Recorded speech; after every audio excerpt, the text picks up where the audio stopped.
आता isakal.com आहे देशातील नंबर 1 ची मराठी न्यूज वेबसाईट। प्रत्येक अपडेटसाठी isakal.com ला नक्की भेट द्या।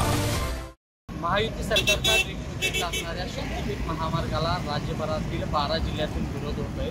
त्याच पार्श्वभूमीवर कोल्हापूर जिल्ह्यात देखील तीव्र होताना पाहायला मिळतोय। आज शक्तीपीठ महामार्गाच्या विरोधात इंडिया आघाडीच्या वतीनं आणि विविध संघटनेच्या वतीनं कोल्हापूरातील पुणे बेंगलोर हायवेवर पंचगंगा नदीच्या शेजारी या ठिकाणी चक्काजाम आंदोलन आहे ते होणार आहे।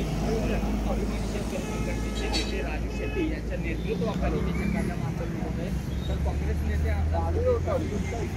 लढाई लढताना दिसत आहेत आणि आज दिवसभर या शक्तीपीठ महामार्गाविरोधात तीव्र आवाज आहे तो या ठिकाणी उठवला जाणार आहे। एकीकडे इंडिया आघाडीच्या बैठकीतून काँग्रेस नेते आमदार सतीश पाटील यांनी पोलिसांनी कोणताही दलाचा वापर करू नये असा इशारा दिला होता। मात्र तरी देखील या ठिकाणी पोलीस प्रशासनाकडून एक तगडा बंदोबस्त या ठिकाणी नेमण्यात आलेला तर दिसतोय। त्याचबरोबर ज्या पद्धतीने या आंदोलनाची जर पार्श्वभूमी बघितली तर कुठेतरी हे आंदोलन जे आहे ते पोलीस कुठेतरी या बळाचा वापर करताना दिसल्याचं एक चित्र आहे आणि वाहतूक कोंडी होऊ नये याची देखील खबरदारी प्रशासनाकडून घेण्यात येते। या मार्गावरील वाहतूक जी आहे ती पर्यायी मार्गाने देखील वळवलेली आहे।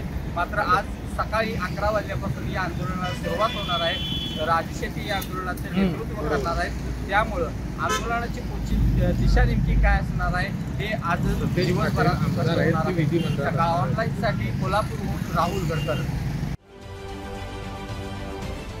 महाराष्ट्रातील सर्व बातम्यांचे विश्वासार्ह व्यासपीठ